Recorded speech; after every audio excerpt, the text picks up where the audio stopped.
Happy to interview Ed Sprague today. Ed is the Director of Baseball Operations for the Oakland A's.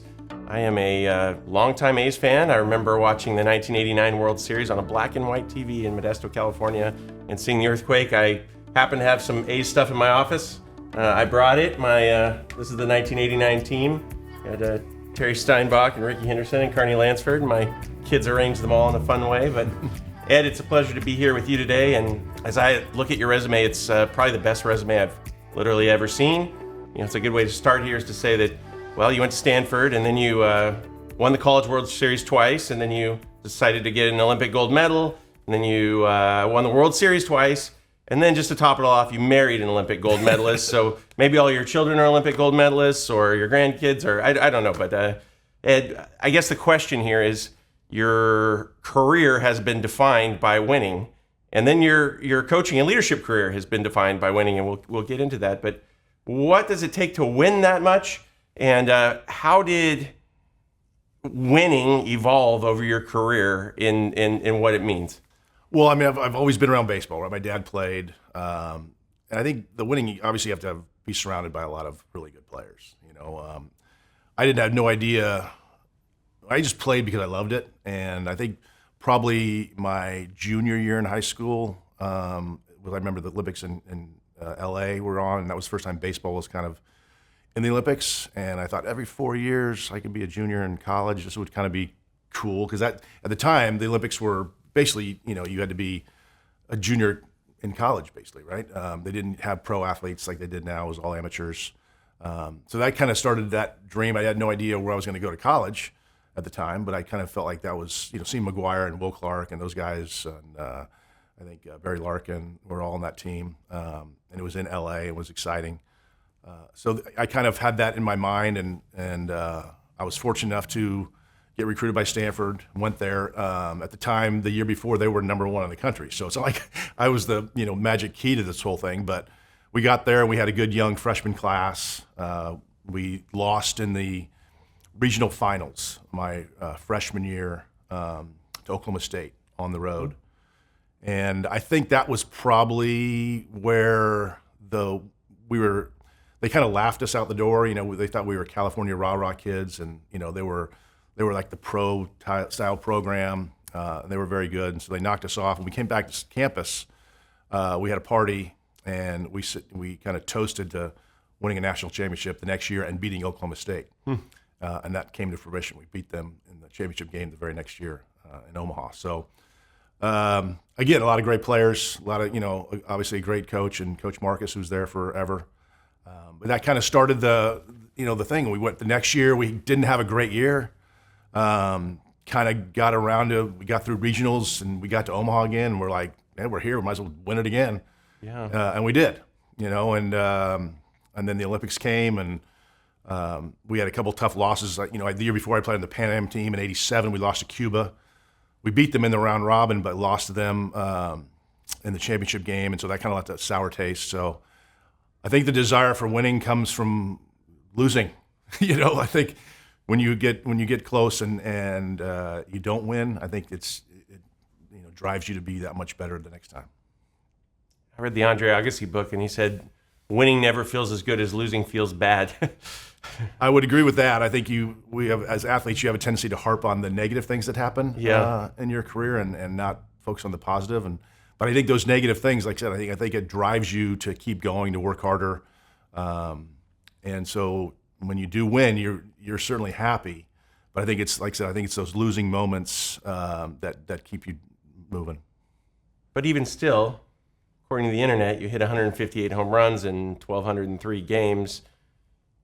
That's like 12% of the time you showed up to play baseball, you hit a home run. So that must have felt pretty good. Yeah, there was a lot of strikeouts in there too. Again, I was fortunate to have a long career. You know, battled some injuries, but again, I got to Toronto. Toronto had been knocking on the door for years. When I got there, we lost to the Twins in '87 in the ALCS, and then happened to overcome the A's in '92. We had Robbie Alomar had a big home run off Dennis Eckersley that kind of put us over the top. And then, we got to Atlanta, and, I hit a home run to help us win game 2, and we went on from there. And then, won that year. And then Dave Winfield got the big hit, for he's been looking for his whole career. Yeah. I was a young kid at 24, 25, and, Winfield's 41. Got to play with Paul Mahler next year. He was 40. These are the guys that I watched growing up. So it was pretty neat to play with those guys and have them win their first World Series. As I was winning my first World Series, of course, I was a kid, and they were, closing out their careers. Where this gets interesting for me is that after this, a lot of people who are great players don't become great managers, and a lot of managers don't become great leaders. It seems that you have done that in multiple venues. So after an international baseball career, national and international, you are from Stockton.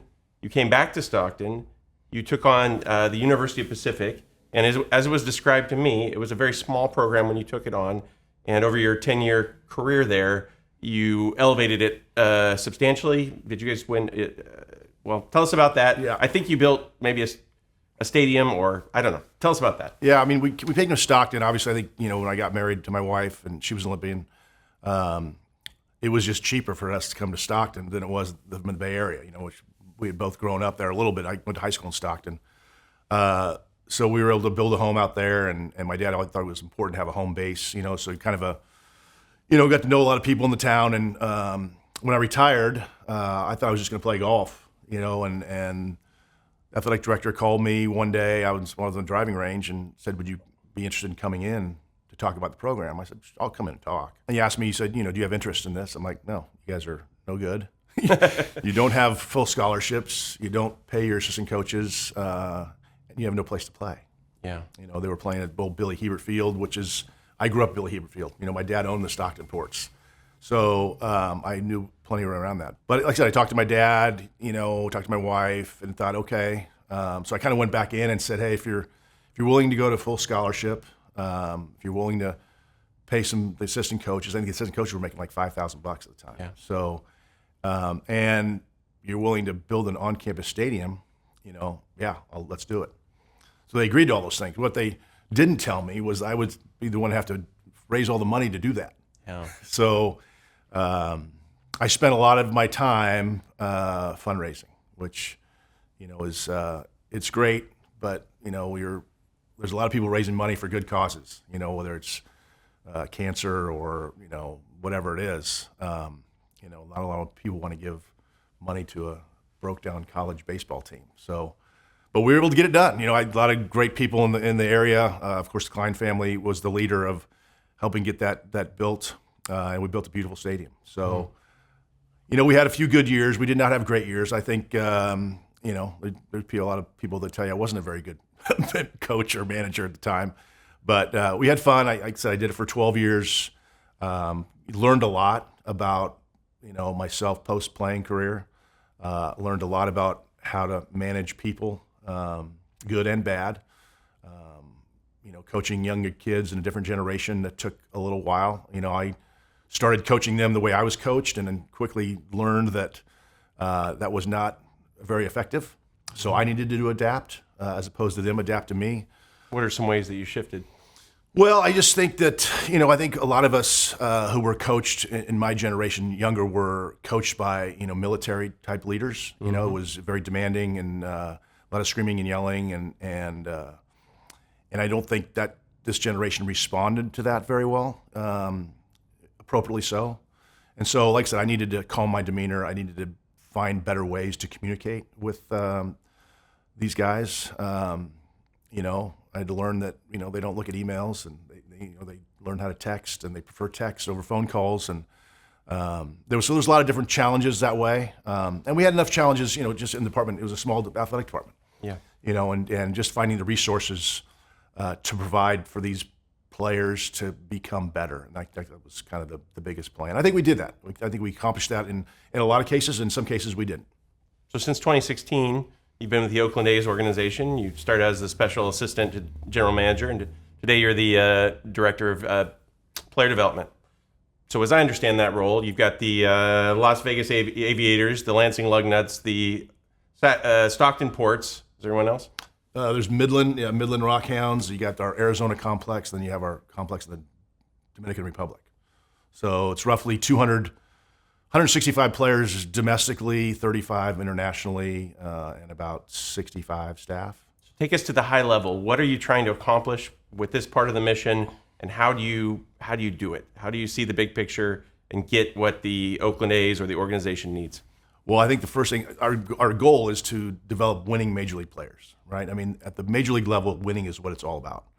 At the minor league level, it's about developing those players. So it starts with the draft, the amateur draft, and player acquisition. And it starts, and then in just getting these guys, whether they're 16-year-old Latin players from a third world country, or a first-round pick out of Wake Forest. So you have a lot of in between there, and giving them a platform to showcase their skills, right? And then having the bumpers on the on the bowling alley to keep them in the right direction, kind of keep them leading and don't get them too far astray one way or the other. And then slowly introduce them to intricacies of what it is to become a major league player. And that journey is different for everybody. There's a different path for each player to get there. And you never know how that path is going to shake out exactly. There could be some injuries involved. And at the end of the day, we tell these players all the time that there's 30 major league clubs. Like we want to develop players, for the Oakland Athletics or the Athletics. But if we're not developing you for that, we can develop you for somebody else, because there's trades and waiver claims and different ways to go about it. And like I said, guys get injured, guys come back.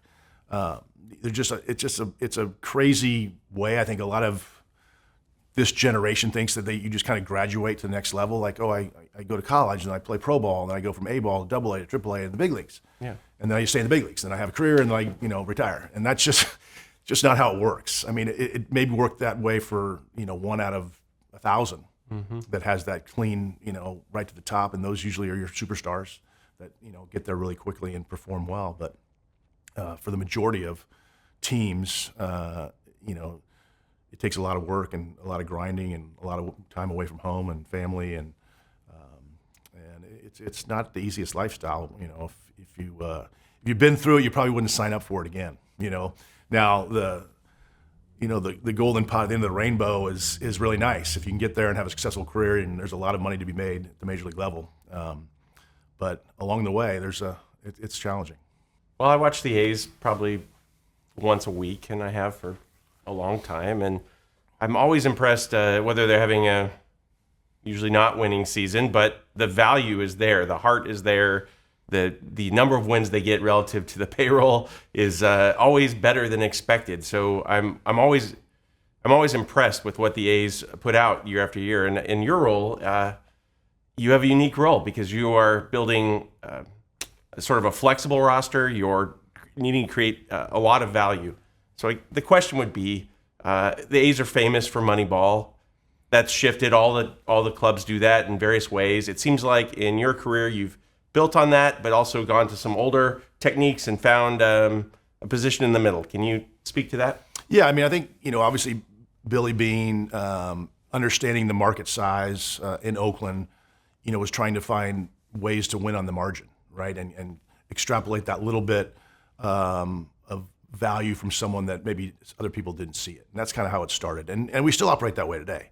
But a lot of other teams do as well, right? I mean, we're heavy into the analytics, but I think, even though that we're known for being Moneyball, I think we've swung back as an organization where we do have a lot of old school coaches who have played, who understand it. I think that's the biggest thing. When I left college and thought I wanted to get into pro ball, I knew that I'd missed this wave of analytics. I heard about them and I knew some things, but so I just started studying, and I just was able to learn all these different things. My thing was, a lot of the old school guys would say, analytics, that's a bunch of BS. And it's like, my whole deal is if I didn't understand it, then I couldn't argue against it. Yeah. And so I wanted to be able to have at least some understanding. I could sit across from an analyst or someone trying to say, this is why this guy's good, and I could say, well, I don't think so, but even we can speak the same language. And so I think that was my approach when I became my first year. I was special assistant. I always called it my Uncle Ed year. I'd go to all the affiliates and I just hang out in the dugout. I'm just a former big league player, and talk to players in the dugout, and give them my little insights. And when I was doing that the first year, at the end of that year, Billy asked me, he's like, "What do you want to do? Do you want to manage? Do you want to be a hitting coach?" And I said, I had really seen a gap at the time. We had all the analytics, but we weren't really sharing them with the players. And the coaches didn't really know what the analytics are. And so we were judging players on the back end a certain way, but the players didn't know what they were being judged on. Yeah. And I thought that was, as a player, I would be like, I'm still thinking in terms of batting average, home runs, and RBIs. And they're like, they were looking into those things. Mm-hmm. So I thought I said, I want to be the liaison between the analytic team and player development. I want to basically learn all I can from our analysts, and why they value certain things, what all they mean. And then I took that back and I started teaching the coaches and the players and educating them on the new wave of analytics. And I wanted to find a way to, because everybody in the industry had kind of developed, because analytics were used for player acquisition, right, for the most part. But nobody had really used analytics for player development. Mm-hmm. So I wanted to see how we could use the analytics to better develop players. One, by educating them first, and then seeing how we could, move towards a different part of the industry in terms of using that. So it started with educating players, educating coaches, and then continuing to educate ourselves. So I spent that next winter going back and forth to Oakland, talking with our analyst team, and just kind of digging in on that stuff. And I think, we were probably one of the first teams that started really using the analytics and player development, mm-hmm. and then technology and all those other things that come along with those things. So I think it was interesting, and there was a lot of hesitation from a lot of our older coaches that didn't want to hear about it. And I would just tell them, I said, you're going to be a dinosaur if you don't learn this stuff. And I just kind of said the same approach that I took. It's like, if you don't learn it and you don't understand it, then you can't argue. You can't just say this doesn't mean anything. So it took a while to break through, but I've gotten to the point where it's kind of like standard now. Like, if you don't have any understanding of the modern analytics and the technology, you're going to not be able to get a job. So the A's are known for pushing the margins and being innovative. What are you innovating right now? What's the new 5% that is the periphery of the known way to do baseball? Well, that's proprietary. I can't tell you that. I think the biggest thing now is probably is biomechanics. We installed this system called Kinetrax, and we have it in our Major League Stadium. Move it here to Sacramento. We have it in one of our fields in the minor league complex. We've hired 2 biomechanists. So we have this sports science division that we're starting to build out. There are certain teams that are certainly ahead of us in that aspect. Mm-hmm. But from our vantage point, that's probably where we're going. You can get real-time movements of pitchers and hitters as you're filming them from all these different high-speed cameras and of technology. It's pretty interesting. You can use it in a lot of different ways in terms of whether a guy's tipping his pitch, but a lot of it's for health, getting guys to be more efficient, showing them where their inefficiencies are, and giving them a chance to work together with our athletic trainers, our sports strength and conditioning program, sports performance, melding all those departments together in how we communicate this message to the players. Mm-hmm. I think that's where we're at right now, and it's been pretty exciting to get these departments to really streamline together and communicate and educate one another. So you have the player development wing, you have the sports science wing, you have the athletic training wing, and you have this strength and conditioning or sport performance wing. They're all kind of coming together to put these player development plans in action for our players. As a business person, I'm seeing this as almost marketing.